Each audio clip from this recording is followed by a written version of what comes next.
Hi everyone, this is Anna McGovern from AW.Today and I'm with Mahyar Tousi. So can you tell us a bit about the event today with Tommy Robinson and the march and your experience about it? Well, with all the stuff that's been going on in the country and across the Western Europe in general, there was an appetite for people, and this is like normal people, to actually have some sort of movement. This is just the beginning.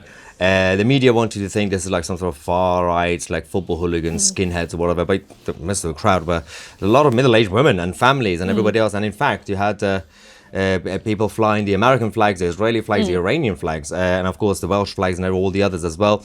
It was positive. This wasn't what they say, or just an angry mob. This was actually about positively promoting British values, and the crowd, great, and no issues, peaceful and democratic and beautiful.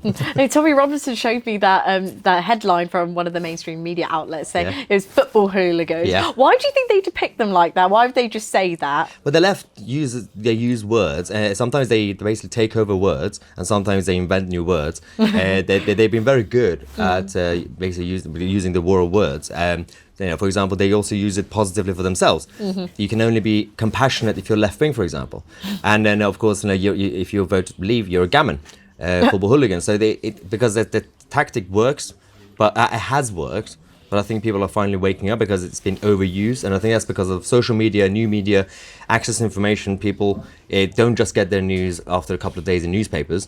And when they were called football hooligans 20 years ago, people like hear it every now and then. Now, because they overuse it, even on Twitter, hashtag trending football hooligans, it's been overused and it doesn't really work anymore. No, I completely agree with that. And then there must have been hundreds of thousands of people who turned up in support. And apparently there was a protest that was organised protesting Tommy Robinson, but I didn't see them anywhere. No, but it's interesting because the police and media called it the counter-protest. Yeah, something like that. As if we were protesting. I was at the rally. They were the protesters. I don't know why they called them counter-protesters, but the police reassured us to keep them away. Yes, exactly.